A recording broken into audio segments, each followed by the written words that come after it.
Livre de l'Ecclésiaste ou Qoéleth. Texte de la Bible catholique Crampon. Enregistrement par mission-web.com. Chapitre 1. Parole de l'Ecclésiaste, fils de David, roi dans Jérusalem. Vanité des vanités, dit l'Ecclésiaste. Vanité des vanités, tout est vanité. Quel avantage revient-il à l'homme de toute la peine qu'il se donne sous le soleil? Une génération passe, une génération vient, et la terre subsiste toujours. Le soleil se lève, le soleil se couche, et il se hâte de retourner à sa demeure, d'où il se lève de nouveau. Allant vers le midi, tournant vers le nord, le vent se retourne encore, et reprend les mêmes circuits. Tous les fleuves vont à la mer, et la mer n'est point remplie. Vers le lieu où ils se dirigent, ils continuent à aller. Toutes choses sont en travail, au-delà de ce qu'on peut dire. L'œil n'est pas rassasié de voir, et l'oreille ne se lasse pas d'entendre. Ce qui a été, c'est ce qui sera, et ce qui s'est fait, c'est ce qui se fera. Et il n'y a rien de nouveau sous le soleil. S'il est une chose dont on dise « Vois, c'est nouveau », cette chose a déjà existé dans les siècles qui nous ont précédés. On ne se souvient pas de ce qui est ancien, et ce qui arrivera dans la suite ne laissera pas de souvenir chez ceux qui vivront plus tard. Moi, l'Ecclésiaste, j'ai été roi d'Israël à Jérusalem, et j'ai appliqué mon cœur à rechercher et à sonder par la sagesse tout ce qui se fait sous les cieux. C'est une occupation pénible à laquelle Dieu impose aux enfants des hommes de se livrer. J'ai examiné toutes les œuvres qui se font sous le soleil, et voici, tout est vanité et poursuite du vent. Ce qui est courbé ne peut se redresser, et ce qui manque ne peut être compté. Je me suis dit en moi-même, voici que j'ai accumulé et amassé de la sagesse, plus que tous ceux qui ont été avant moi à Jérusalem, et mon cœur a possédé amplement sagesse et science. J'ai appliqué mon esprit à connaître la sagesse, et à connaître la sottise et la folie. J'ai compris que cela aussi est poursuite du vent. Car avec beaucoup de sagesse on a beaucoup de chagrin, et celui qui augmente sa science augmente sa douleur. Chapitre 2. J'ai dit dans mon cœur, viens donc, je t'éprouverai par la joie, goûte le plaisir. Et voici, cela est encore une vanité. J'ai dit du rire, insensé, et de la joie, que produit-elle? Je m'appliquais dans mon cœur à livrer ma chair au vin, tandis que mon cœur me conduirait avec sagesse, et à m'attacher à la folie, jusqu'à ce que je visse ce qu'il est bon pour les enfants des hommes de faire sous le ciel durant les jours de leur vie. J'exécutais de grands ouvrages, je me bâtis des maisons, je me plantais des vignes. Je me fis des jardins et des vergers, et j'y plantais des arbres à fruits de toute espèce. Je me fis des réservoirs d'eau pour arroser des bosquets où croissaient les arbres. J'achetais des serviteurs et des servantes, et j'eus leurs enfants nés dans la maison. J'eus aussi des troupeaux de bœufs et de brebis, plus que tous ceux qui furent avant moi dans Jérusalem. Je m'amassai aussi de l'argent et de l'or, et les richesses des rois et des provinces. Je me procurai des chanteurs et des chanteuses, et les délices des enfants des hommes, des femmes en abondance. Je devins grand, et je l'emportai sur tous ceux qui étaient avant moi dans Jérusalem. Et même ma sagesse demeura avec moi. Tout ce que mes yeux désiraient, je ne les en ai pas privés. Je n'ai refusé à mon cœur aucune joie, car mon cœur prenait plaisir à tout mon travail, et ce fut ma part de tout mon travail. Puis j'ai considéré toutes mes œuvres que mes mains avaient faites, et le labeur que leur exécution m'avait coûté. Et voici, tout est vanité et poursuite du vent, et il n'y a aucun profit sous le soleil. Alors j'ai tourné mes regards vers la sagesse, pour la comparer avec la sottise et la folie. Car quel est l'homme qui pourrait venir après le roi, lui à qui on a conféré cette dignité depuis longtemps? Et j'ai vu que la sagesse a autant d'avantages sur la folie que la lumière sur les ténèbres. Le sage a ses yeux à la tête, et l'insensé marche dans les ténèbres. Et j'ai aussi reconnu qu'un même sort les atteindra tous deux. Et j'ai dit dans mon cœur, le même sort que celui de l'insensé m'atteindra moi aussi. À quoi bon donc toute ma sagesse? Et j'ai dit dans mon cœur que cela encore est une vanité. Car la mémoire du sage n'est pas plus éternelle que celle de l'insensé. Dès les jours qui suivent, tous deux sont également oubliés.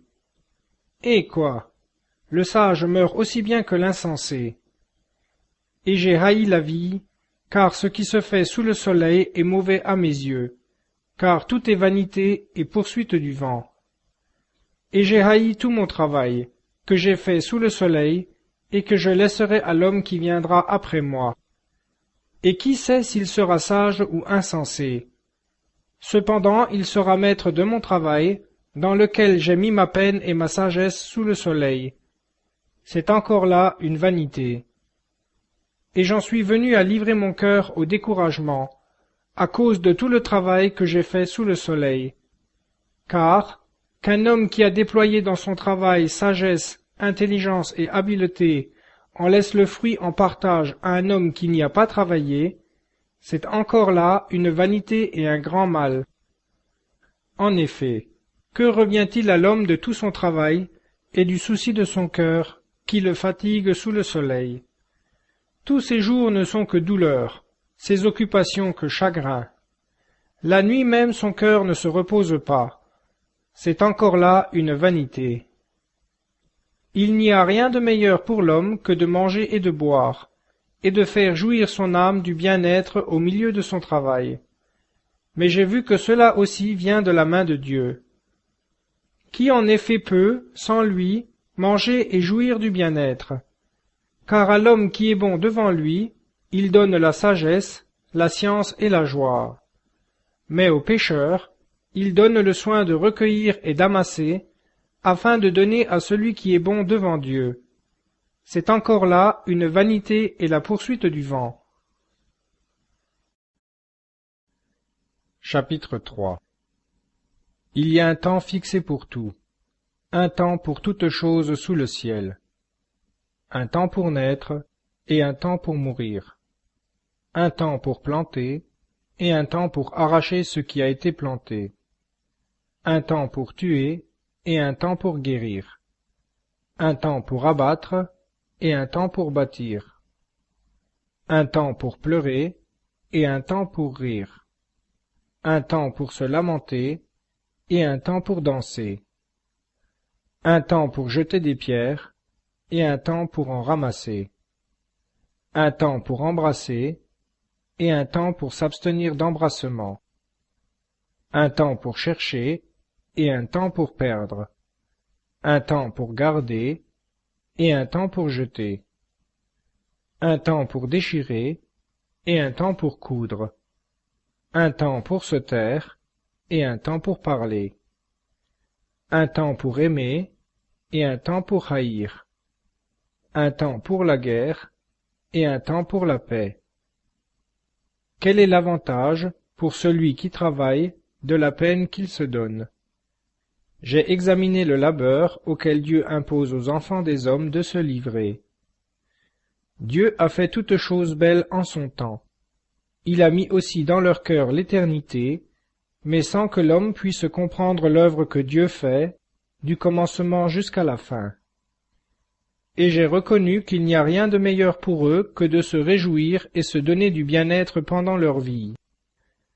Et en même temps que si un homme mange et boit, et jouit du bien-être au milieu de son travail, c'est là un don de Dieu. J'ai reconnu que tout ce que Dieu fait durera toujours, qu'il n'y a rien à y ajouter, ni rien à en retrancher.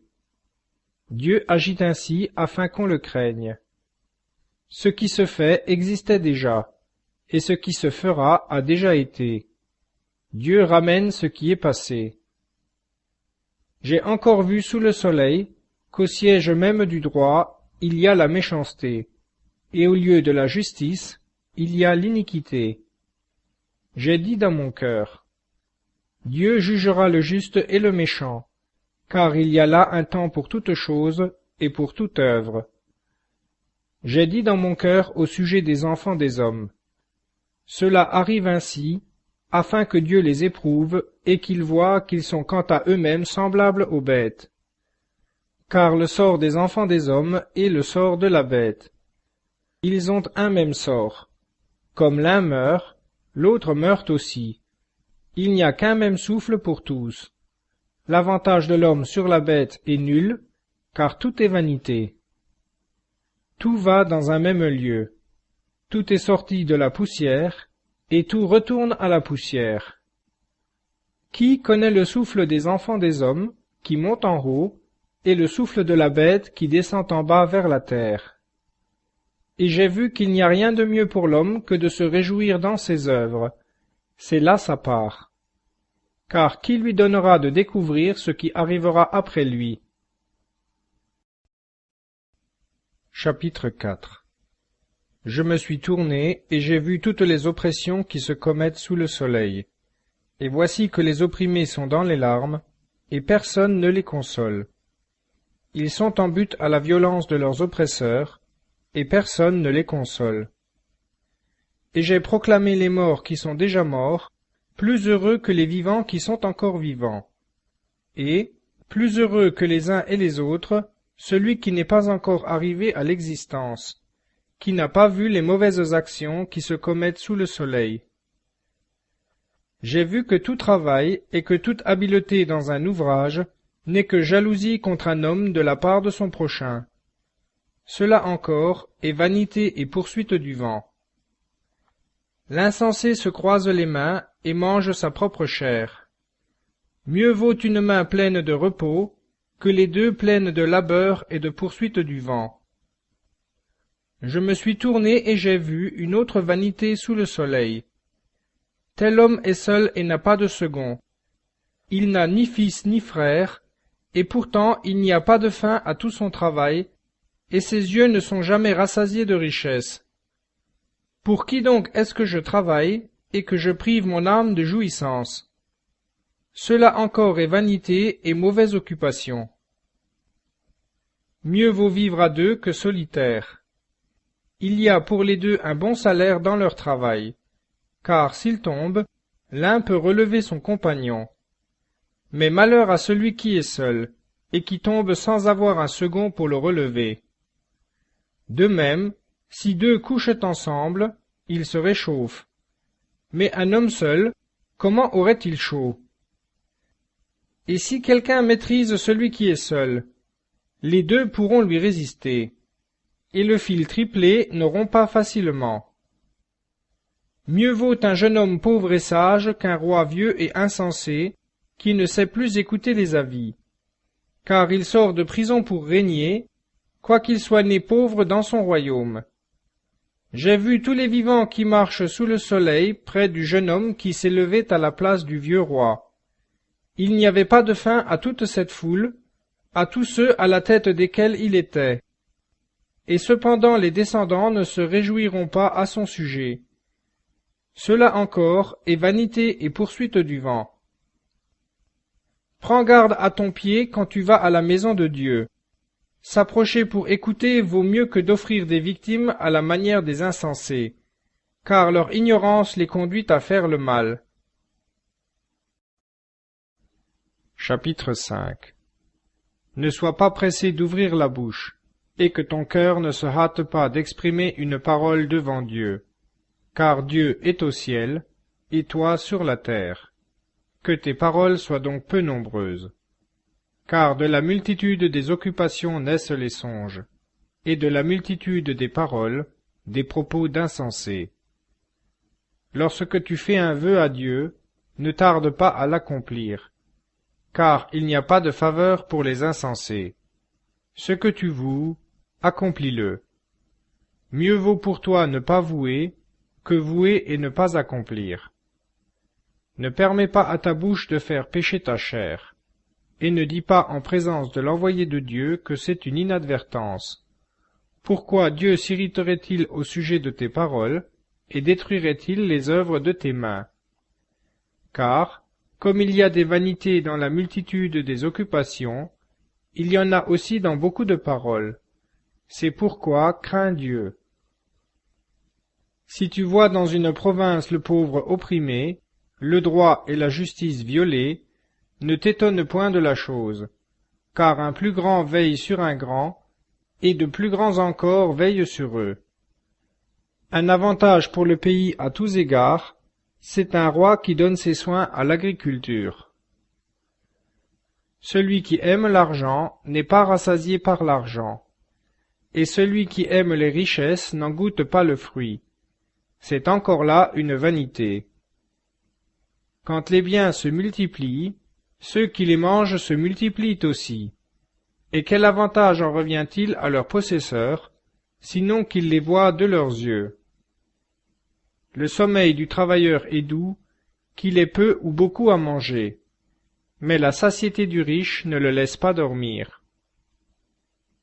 Il est un mal grave que j'ai vu sous le soleil, des richesses conservées pour son malheur par celui qui les possède. Ces richesses se perdent par quelques fâcheux événements, et, s'il a engendré un fils, il ne lui reste rien entre les mains. Tel qu'il est sorti du sein de sa mère, il s'en retournera, nu, comme il était venu, et il ne recevra rien pour son travail qu'il puisse emporter dans sa main. C'est encore là un grave mal, qu'il s'en aille comme il est venu. Et quel avantage lui revient-il d'avoir travaillé pour le vent? De plus, toute sa vie il mange dans les ténèbres. Il a beaucoup de chagrin, de souffrance et d'irritation. Voici donc ce que j'ai vu. C'est qu'il est bon et séant pour l'homme de manger et de boire et de jouir du bien-être dans tout son travail, auquel il se livre sous le soleil, durant les jours de vie que Dieu lui donne, car c'est là sa part. De plus, pour tout homme à qui Dieu donne richesse et bien, avec pouvoir d'en manger, d'en prendre sa part et de se réjouir de son travail, c'est là un don de Dieu. Car alors il ne songe guère au jour de sa vie, parce que Dieu répand la joie dans son cœur. Chapitre 6. Il est un mal que j'ai vu sous le soleil, et ce mal est grand sur l'homme. Tel homme à qui Dieu a donné richesse, trésor et gloire, et qui ne manque pour son âme de rien de ce qu'il peut désirer. Mais Dieu ne lui permet pas d'en jouir, car c'est un étranger qui en jouit. Voilà une vanité et un mal grave. Quand un homme aurait engendré 100 fils, eût vécu de nombreuses années, et que les jours de ces années se seraient multipliés, si son âme ne s'est pas rassasiée de bonheur, et qu'il n'ait pas même eu de sépulture, je dis qu'un avorton est plus heureux que lui. Car il est venu en vain, il s'en va dans les ténèbres, et les ténèbres couvriront son nom. Il n'a même ni vu ni connu le soleil, mais il a plus de repos que cet homme. Et quand il vivrait 2 fois 1000 ans, sans jouir du bonheur, tout ne va-t-il pas au même lieu? Tout le travail de l'homme est pour sa bouche, mais ses désirs ne sont jamais satisfaits. Car quel avantage a le sage sur l'insensé? Quel avantage a le pauvre qui sait se conduire devant les vivants? Ce que les yeux voient est préférable à la divagation des désirs. Cela encore est vanité et poursuite du vent. De toute chose qui arrive, le nom est déjà prononcé. On sait ce que sera un homme, et il ne peut contester avec qui est plus fort que lui. Car il y a beaucoup de paroles qui ne font qu'accroître la vanité. Quel avantage en revient-il à l'homme? Car qui sait, en effet, ce qui est bon pour l'homme dans la vie, pendant les jours de sa vie de vanité, qu'il passe comme une ombre? Et qui peut indiquer à l'homme ce qui arrivera après lui sous le soleil? Chapitre 7. Une bonne renommée vaut mieux qu'un bon parfum, et le jour de la mort que le jour de la naissance. Mieux vaut aller à la maison de deuil qu'à la maison de festin. Car dans la première apparaît la fin de tout homme, et le vivant y applique son cœur. Mieux vaut la tristesse que le rire, car un visage triste fait du bien au cœur. Le cœur des sages est dans la maison de deuil, et le cœur des insensés dans la maison de joie. Mieux vaut entendre la réprimande du sage que d'entendre la chanson des insensés. Car semblable au pétillement des épines sous la chaudière est le rire des insensés. C'est là encore une vanité. Car l'oppression rend insensé le sage, et les présents corrompent le cœur. Mieux vaut la fin d'une chose que son commencement. Mieux vaut un esprit patient qu'un esprit hautain. Ne te hâte pas dans ton esprit de t'irriter, car l'irritation repose dans le sein des insensés. Ne dis pas « D'où vient que les jours anciens étaient meilleurs que ceux-ci ?» Car ce n'est pas par sagesse que tu interroges à ce sujet. La sagesse est bonne avec un patrimoine, et profitable à ceux qui voient le soleil. Car telle la protection de l'argent, telle la protection de la sagesse. Mais un avantage du savoir, c'est que la sagesse fait vivre ceux qui la possèdent. Regarde l'œuvre de Dieu. Qui pourra redresser ce qu'il a courbé? Au jour du bonheur, sois joyeux, et au jour du malheur, réfléchis. Dieu a fait l'un comme l'autre, afin que l'homme ne découvre point ce qui doit lui arriver. Tout ceci, je l'ai vu au jour de ma vanité. Il y a tel juste qui périt dans sa justice, et il y a tel méchant qui prolonge sa vie dans sa méchanceté. Ne sois pas juste à l'excès, et ne te montre pas sage outre mesure. Pourquoi voudrais-tu te détruire? Ne sois pas méchant à l'excès, et ne sois pas insensé. Pourquoi voudrais-tu mourir avant ton temps? Il est bon que tu retiennes ceci, et que tu ne relâches pas ta main de cela, car celui qui craint Dieu évite tous ses excès. La sagesse donne aux sages plus de force que n'en possèdent 10 chefs qui sont dans la ville. Car il n'y a pas sur terre d'homme juste qui fasse le bien sans jamais pécher. Ne fais pas non plus attention à toutes les paroles qui se disent, de peur que tu n'entendes ton serviteur te maudire. Car ton cœur sait que bien des fois aussi tu as maudit les autres. J'ai reconnu vrai tout cela par la sagesse. J'ai dit, je veux être sage. Mais la sagesse est restée loin de moi. Ce qui arrive est lointain, profond, profond. Qui peut l'atteindre? Je me suis appliqué et mon cœur a cherché à connaître, à sonder et à poursuivre la sagesse et la raison des choses. Et j'ai reconnu que la méchanceté est une démence, et qu'une conduite folle est un délire. Et j'ai trouvé plus amère que la mort, la femme dont le cœur est un piège et un filet, et dont les mains sont des liens. Celui qui est agréable à Dieu lui échappe, mais le pécheur sera enlacé par elle. Vois, j'ai trouvé ceci, dit l'Ecclésiaste, en considérant les choses une à une pour en découvrir la raison, que mon âme a constamment cherché, sans que je l'aie trouvé. J'ai trouvé un homme entre 1000, mais je n'ai pas trouvé une femme dans le même nombre. Seulement, vois, j'ai trouvé ceci, c'est que Dieu a fait l'homme droit, mais eux cherchent beaucoup de subtilité. Chapitre 8.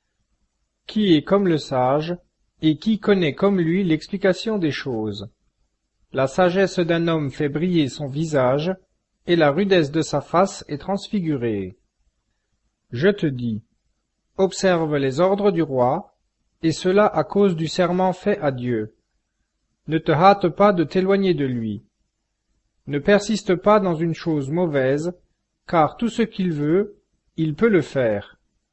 La parole du roi, en effet, est souveraine, et qui lui dira, « Que fais-tu » Celui qui observe le précepte n'éprouve rien de mal, et le cœur du sage connaîtra le temps et le jugement. Il y a, en effet, pour toute chose, un temps et un jugement, car il est grand le mal qui tombera sur l'homme, Il ne sait pas ce qui arrivera, et qui lui dira comment cela arrivera. L'homme n'est pas maître de son souffle, pour pouvoir retenir son souffle, et il n'a aucune puissance sur le jour de sa mort. Il n'y a pas de dispense dans ce combat, et le crime ne saurait sauver son homme. J'ai vu toutes ces choses, en appliquant mon cœur à toute l'œuvre qui se fait sous le soleil, en un temps où un homme domine sur un homme pour le malheur de celui-ci. Et alors j'ai vu des méchants recevoir la sépulture et entrer dans leur repos, tandis que s'en vont loin du lieu saint et sont oubliés dans la ville des hommes qui ont agi avec droiture. Cela encore est une vanité. Parce que la sentence portée contre les mauvaises actions ne s'exécute pas en toute hâte, à cause de cela le cœur des enfants des hommes s'enhardit en eux à faire le mal. Mais quoique le pécheur fasse 100 fois le mal, et prolonge ses jours, je sais, moi, que le bonheur est pour ceux qui craignent Dieu, qui sont dans la crainte en sa présence. Mais le bonheur n'est pas pour le méchant, et pareil à l'ombre, il ne prolongera pas ses jours, parce qu'il ne craint pas Dieu. Il est une autre vanité qui se produit sur la terre, c'est qu'il y a des justes auxquels il arrive des choses qui conviennent aux œuvres des méchants, et il y a des méchants auxquels il arrive des choses qui conviennent aux œuvres des justes. Je dis que cela encore est une vanité. Aussi j'ai loué la joie, parce qu'il n'y a de bonheur pour l'homme sous le soleil qu'à manger et à boire et à se réjouir. Et c'est là ce qui doit l'accompagner dans son travail, pendant les jours de vie que Dieu lui donne sous le soleil. Lorsque j'ai appliqué mon cœur à connaître la sagesse et à considérer la tâche qui s'accomplit sur la terre, car ni le jour ni la nuit l'homme ne voit de ses yeux le sommeil. J'ai vu toute l'œuvre de Dieu. J'ai vu que l'homme ne saurait trouver l'œuvre qui se fait sous le soleil.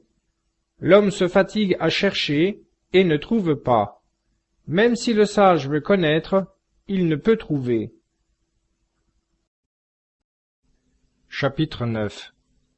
En effet, j'ai pris tout ceci à cœur, et j'ai observé tout ceci, que les justes et les sages et leurs œuvres sont dans la main de Dieu. L'homme ne connaît ni l'amour, ni la haine. Tout est devant eux. Tout arrive également à tous. Même sort pour le juste et pour le méchant. Pour celui qui est bon et pur, et pour celui qui est impur.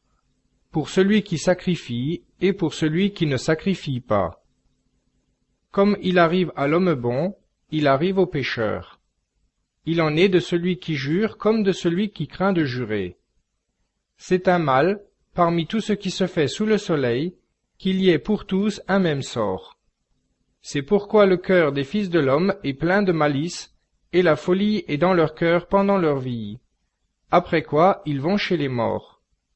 Car pour l'homme qui est parmi les vivants, il y a de l'espérance. Mieux vaut un chien vivant qu'un lion mort. Les vivants, en effet, savent qu'ils mourront, mais les morts ne savent rien. Et il n'y a plus pour eux de salaire, car leur mémoire est oubliée. Déjà leur amour, leur haine, leur envie ont péri, et ils n'auront plus jamais aucune part à ce qui se fait sous le soleil. Va, mange avec joie ton pain et bois ton vin d'un cœur content, puisque déjà Dieu se montre favorable à tes œuvres. Quand tout temps tes vêtements soient blancs, et que l'huile parfumée ne manque pas sur ta tête. Jouis de la vie avec une femme que tu aimes, pendant tous les jours de ta vie de vanité que Dieu t'a donnée sous le soleil, pendant tous les jours de ta vanité. Car c'est ta part dans la vie et dans le travail que tu fais sous le soleil. Tout ce que ta main peut faire, fais-le avec ta force, car il n'y a plus ni œuvre, ni intelligence, ni science, ni sagesse dans le shéol où tu vas. Je me suis tourné et j'ai vu sous le soleil que la course n'est pas aux agiles, ni la guerre aux vaillants, ni le pain aux sages, ni la richesse aux intelligents, ni la faveur aux savants, car le temps et les accidents les atteignent tous. Car l'homme ne connaît même pas son heure. Pareil aux poissons qui sont pris au filet fatal, pareil aux oiseaux qui sont pris au piège. Comme eux, les enfants des hommes sont enlacés au temps du malheur, quand ils font sur eux tout à coup. J'ai encore vu sous le soleil ce trait de sagesse, et celle-ci m'a paru grande. Il y avait une petite ville avec peu d'hommes dans ses murs. Un roi puissant vint contre elle, l'investit, et bâtit contre elle de hautes tours. Et il s'y trouva un homme pauvre et sage, qui sauva la ville par sa sagesse. Et personne ne s'est souvenu de cet homme pauvre. Et j'ai dit, la sagesse vaut mieux que la force, mais la sagesse du pauvre est méprisée, et ses paroles ne sont pas écoutées. Les paroles des sages prononcées avec calme sont écoutées, mieux que les cris d'un chef au milieu des insensés. La sagesse vaut mieux que des instruments de guerre, mais un seul pécheur peut détruire beaucoup de biens. Chapitre 10. Des mouches mortes infectent et corrompent l'huile du parfumeur. De même, un peu de folie l'emporte sur la sagesse et la gloire. Le cœur du sage est à sa droite, et le cœur de l'insensé à sa gauche. Et aussi, quand l'insensé va dans le chemin, le sens lui manque, et il montre à tous qu'il est fou. Si l'esprit du prince s'élève contre toi, ne quitte point ta place, car le calme prévient de grandes fautes. Il est un mal que j'ai vu sous le soleil, comme une erreur qui provient du souverain. La folie occupe les postes élevés, et des riches sont assis dans de basses conditions. J'ai vu des esclaves portés sur des chevaux, et des princes aller à pied comme des esclaves. Celui qui creuse une fosse peut y tomber, et celui qui renverse une muraille peut être mordu par un serpent. Celui qui détache des pierres peut être blessé, et celui qui fend du bois peut se faire mal. Si le fer est émoussé et si l'on n'a pas aiguisé le tranchant, on devra redoubler de force, mais la sagesse est préférable pour le succès. Si le serpent mord faute d'enchantement, il n'y a pas d'avantage pour l'enchanteur. Les paroles de la bouche du sage sont pleines de grâce, mais les lèvres de l'insensé le dévorent.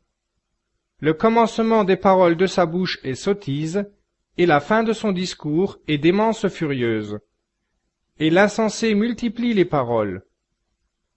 L'homme ne sait pas ce qui arrivera, et qui lui dira ce qui sera après lui?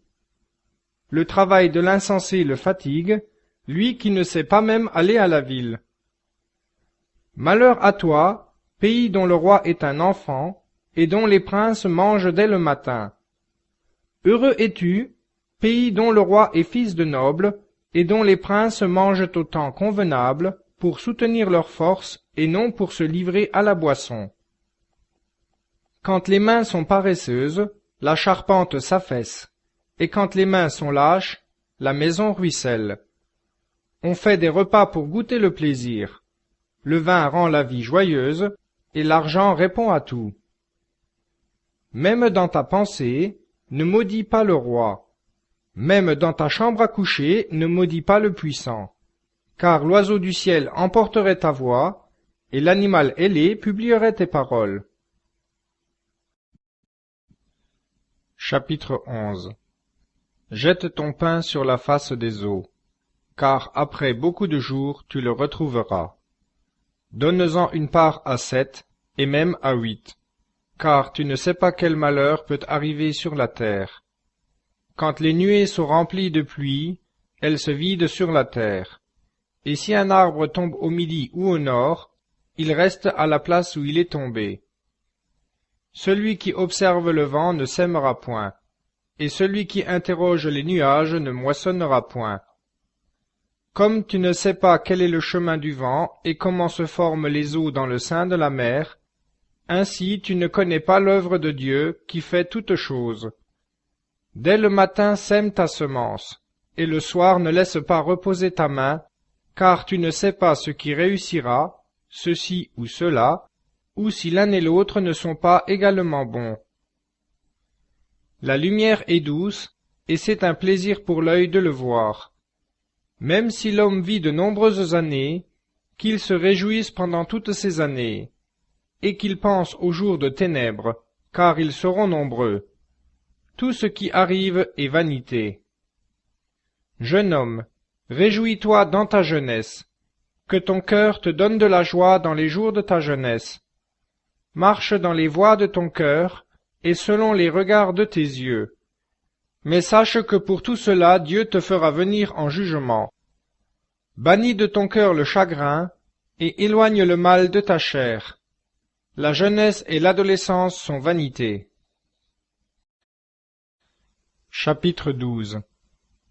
Et souviens-toi de ton Créateur au jour de ta jeunesse, avant que viennent les jours mauvais et qu'approchent les années dont tu diras « Je n'y ai point de plaisir ».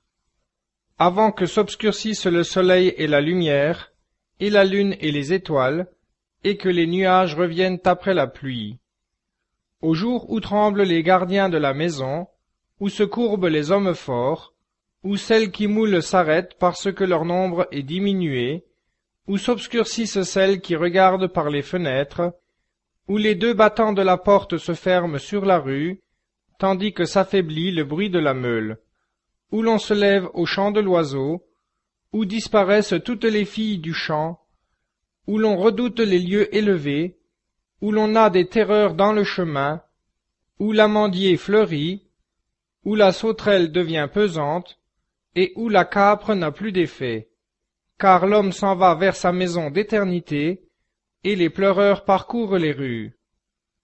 Avant que se rompe le cordon d'argent, que se brise l'ampoule d'or, que la cruche se casse à la fontaine, que la poulie se brise et roule dans la citerne, et que la poussière retourne à la terre, selon ce qu'elle était, et que l'esprit retourne à Dieu qui l'a donné. Vanité des vanités, dit l'Ecclésiaste, tout est vanité. Outre que l'Ecclésiaste fut un sage, il a encore enseigné la science au peuple. Il a pesé et sondé, et il a disposé un grand nombre de sentences. L'Ecclésiaste s'est étudié à trouver un langage agréable, et à écrire avec exactitude des paroles de vérité. Les paroles des sages sont comme des aiguillons, et leurs recueils comme des clous plantés. Elles sont données par un seul pasteur. Et quant à plus de paroles que celles-ci, mon fils, sois averti. Multiplier les livres n'aurait pas de fin, et beaucoup d'études est une fatigue pour la chair. Fin du discours, le tout entendu. Crains Dieu et observe ses commandements, car c'est là le tout de l'homme. Car Dieu citera en un jugement portant sur tout ce qui est caché, toute œuvre, soit bonne, soit mauvaise.